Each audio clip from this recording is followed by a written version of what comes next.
안녕하세요. 팩트남입니다. 오늘은 기사 읽는 거 말고 또 한번 자유롭게 이야기를 해보려고 합니다. 요 사이에 기사를 번역하고 읽는 것들이 조금 무료하다고 해야 되나? 단순하게 이제 어떻게 보면 책을 읽는 것 같은 그런 느낌이 나잖아요. 그래서 나름대로는 뭐 들으시는 분들은 어떠실지 모르겠지만 저는 좀 재미가 없더라고요. 그래서 오늘 기사 내용을 이야기할 건데 이거는 읽지 않고 좀 요약을 해서 이야기를 해보려고 합니다. 그리고 또 그럴 수밖에 없던 것이 오늘 기사는 유료 기사예요. 그렇기 때문에 이거를 원문을 다 읽는 것은 조금 도의적으로 문제가 있다라고 좀 판단을 해서요. 간단하게 서머리 하는 식으로 해서 기사를 소개해 드리려고 해요. 주제는 바로 캐나다 잠수함 사업입니다. 뭐 잘 알고 계신 것처럼 지금 현재 진행 중인 방산 사업 중에서 캐나다 북극 잠수함 사업이 가장 규모가 큰 사업으로 저는 알고 있거든요. 그래서 각국의 뭐 매체나 특히 군사 전문지들 이 사업에 대해서 관심이 상당히 높아요. 저도 여기 기사들 몇 번 소개를 해드렸고요. 그런데 지난달 중반쯤이었나요? 이 큰 사업에서 일본이 갑자기 캐나다 잠수함 사업에 참여를 하지 않겠다라는 기사가 뜨더라고요. 그래서 이게 뭐지? 확인해 보려고 했는데 기사가 이제 유로 기사였어요. 이게 힐타임스라고 캐나다 매체거든요. 그래서 여기에서 이런 식으로 기사가 올라옵니다.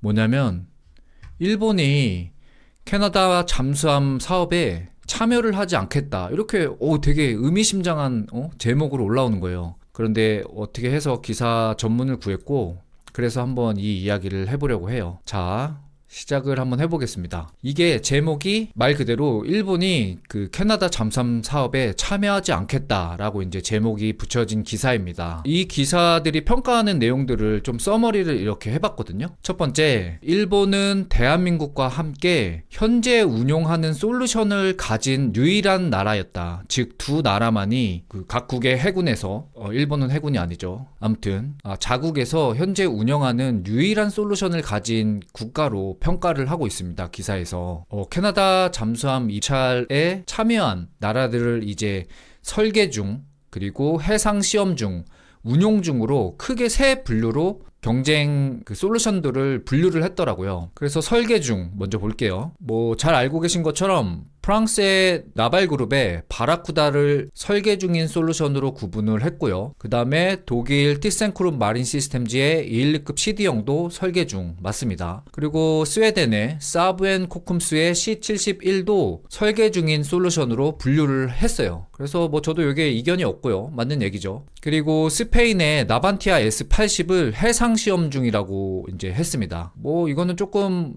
이 생각이 다를 수도 있는데요. 저도 뭐 크게 다르진 않아요. 자, 그리고 이제 여기서 말하는 운용 중인 국가 두 개로 분류를 했고, 첫 번째는 일본의 미쓰비시 타이게이급을 운용하고 있다. 맞고요. 그 다음에 대한민국 우리 그 하나오션과 현대중공업 장보고 3를 운용 중인 솔루션으로 평가를 하고 있습니다. 조금 기사는 약간 일본이 이번 입찰에 참여하지 않는 거를 좀 아쉬워하는 듯한 그런 뉘앙스로 기사를 썼고요. 왜냐하면 현재 운영 중인 솔루션은 당연히 빠른 공급이 가능하기 때문에 이런 평가를 하고 있는 거거든요. 자, 그러면 일본이 어떤 과정을 거쳐서 캐나다 잠수함 사업에 그 입찰을 하지 않겠다라고 밝혔는지 그 내용을 한번 보겠습니다. 자, 지난 11월 18일까지 캐나다 잠수함 사업이 RFI 마감이었습니다.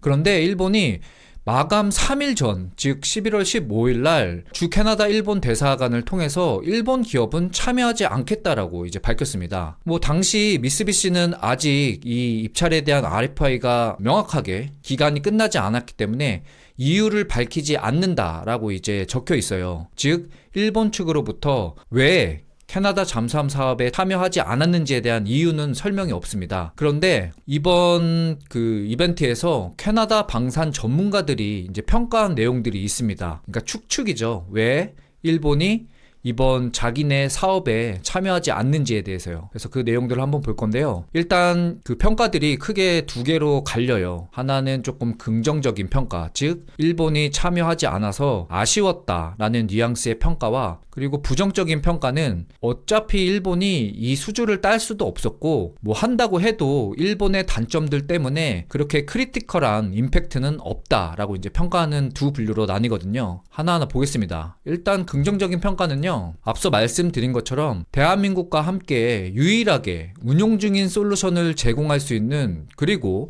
유력한 후보 중에 하나였다라고 평가를 했고 뭐 그래서 이런 이유들 때문에 캐나다 입장에서는 경쟁력 있는 후보가 한 개 없어진 효과를 가져왔다라고 평가를 하고 있습니다. 그리고 이제 부정적인 평가를 한 거는 아까 말씀드린 것처럼 큰 의미는 없다. 그리고 그렇게 치명적이지 않다라고 평가절하를 하고 있습니다. 그래서 이 내용들을 살펴봤더니요. 분석가들이 이야기하는 그 이유는 군사장비 수출을 일본이 한 번도 이제 해본 적이 없다 이거예요. 기술 이전이나 수출에 대한 이런 경험들이 전무하다 보니까 캐나다 입장에서는 그렇게 뭐 효과적인 솔루션이 될 수 없었다라고 평가를 하고 있어요. 그리고 두 번째는 자국 내의 이런 법률 문제? 이것 때문이라고 이제 또 평가를 하고 있는데 하는 말이 방산 외교 전략을 바꿀 만큼 매력적이지 않은 사업이라고 일본 스스로가 평가를 했다라고 이제 그 분석가들이 이야기를 합니다. 기사에서는 딱 여기까지 이렇게 얘기를 하는데요. 여기 이 기사에는 나와 있지 않지만 얼마 전에 제가 소개해드린 메타 디펜스의 평가와 아마 비슷할 것이라고 생각을 합니다. 지금 여기 이제 색깔을 좀 다르게 칠해놓은 것은 이번 기사의 내용이 아니고 지난 메타 디펜스의 평가를 갖고 와서 이제 판단을 해보는 겁니다. 자, 당시 메타 디펜스는 이제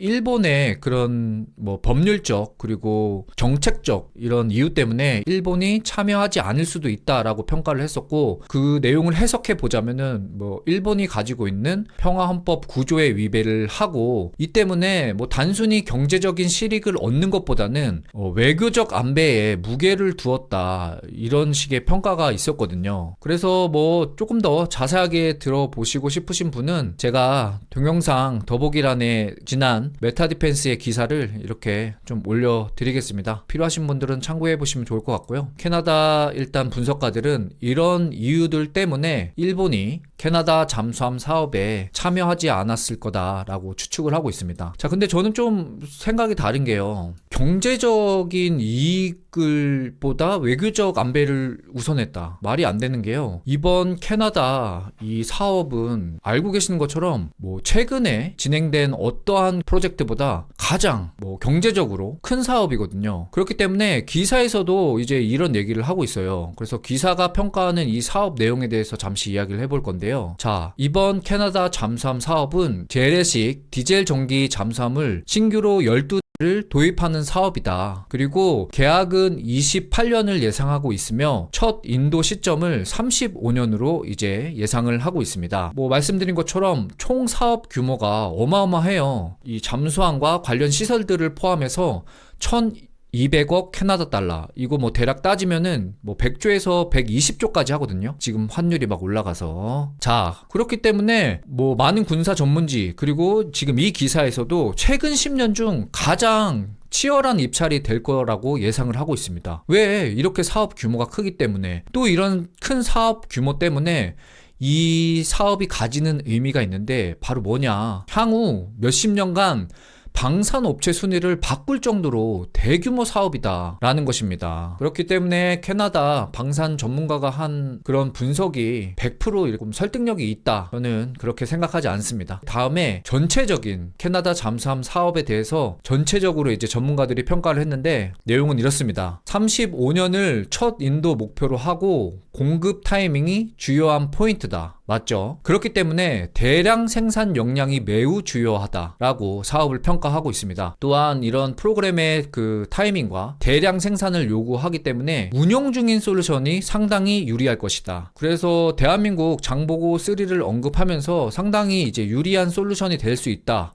라고 평가를 하고 있습니다. 그러나 이제 찐 평가가 이제 얘기가 되는데요. 한마디로 이거예요. 지금 뭐 나발그룹도 그렇고 티센그룹도 그렇고 뭐 하나나 현대도 그렇고 진정한 북극 작전 능력을 위한 솔루션은 없다라고 모든 이런 입찰의 참여자를 완전 평가절하하는 이런 평가를 합니다. 그래서 이 내용을 보니까 첫 번째 경쟁 후보 모두 재래식 잠수함이기 때문이다. 이건 당연한 거죠. 지네가 뭐 빅토리아급 이거 대체하려는 그런 내용이기 때문에 이건 뭐 당연한 거고요. 그래서 이런 이유들 때문에 빙하 가장자리 작전에만 국한되게 잠수함들을 사용할 수 있다라고 평가를 하고 있습니다. 따라서 뭐 심층 빙하 이런 데서의 작전은 단 몇 시간밖에 못한다라고 본인들도 스스로 이해를 하고 있고요. 뭐 그렇다고 핵잠을 이제 도입할 수는 없으니까, 그래서 이 트레이드 오프 하나를 얻으면은 뭐 다른 걸 버려야 된다 이런 개념으로 이제 고려를 해서 그 중에서 그나마 나은 솔루션을 찾아야 할 필요가 있다 이렇게 평가를 하고 있습니다. 결론, 여기 안에서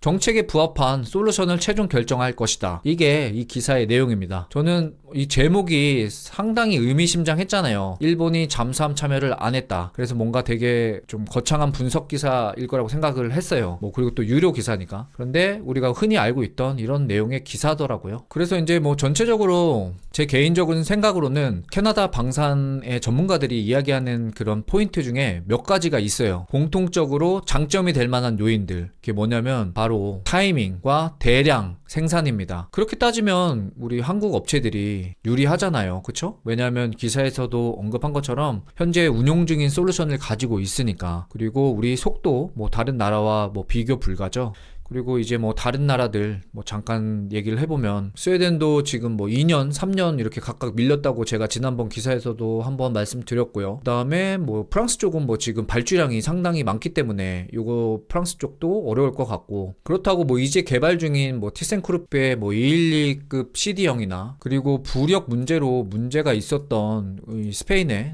나반티아 S80도 좀 선뜻 이렇게 대량으로 발주가 나가기는 좀 걱정이 될 것 같아요. 그래서 일본이 현재 참여하지 않겠다라고 한 이 이상 우리 대한민국의 장보고 3가 조금 캐나다 사업에서 유력하지 않을까 생각을 하고 있습니다. 그런데 이제 좀 단지 아쉬운 거는 요 근래 지금 문제가 좀 있었잖아요. 이게 저는 방산 사업에 상당한 문제를 가져올 거라고 생각을 합니다. 왜냐면요, 지금 이제 외신에서 비춰지는 이제 대한민국의 이런 이미지가 민주주의가 깨진, 어떻게 보면 독재 이런 이미지가 이제 입혀지고 있거든요. 이거는 현실이에요. 자, 그렇다면은 우리가 여태 대한민국 방산 시장이 좀 클 수 있었던 이유는 뭐 미국이 공급할 수 없었던 곳, 그리고 또 민주 진영 안에서 미국의 캐퍼로 인해 공급할 수 없었던 이런 국가들을 우리가 다 야금야금 먹고 들어왔잖아요. 약간 독재 국가의 이미지가 그렇진 않지만 실질적으로 이제 씌워졌기 때문에 향후 방산 사업에서 이제 많이 평가가 절하될 겁니다. 이거는 확실해요, 제가. 그래서 좀 상당히 아쉬워요. 우리 할아버지 세대, 부모님 세대가 또 열심히 달려온 그런 또 업적들을 그렇게 또 포기할 수는 없잖아요. 그래서 어려운 이런 시절이 되겠지만 지금 일하고 계신 우리 동기들 그리고 후배들이 좀 잘 이끌어서 좀 분발해서 다시 원상태로 이 돌려놓는 이런 과정을 좀 빨리 이룰 수 있게 좀 노력해 주셨으면 좋겠어요. 아무튼 그렇습니다. 그래서 오늘 이거 리뷰 한번 해봤습니다. 제가 준비한 영상은 여기까지입니다. 도움이 되셨다면 구독과 좋아요, 알림 설정 부탁드립니다. 즐거운 하루 보내세요.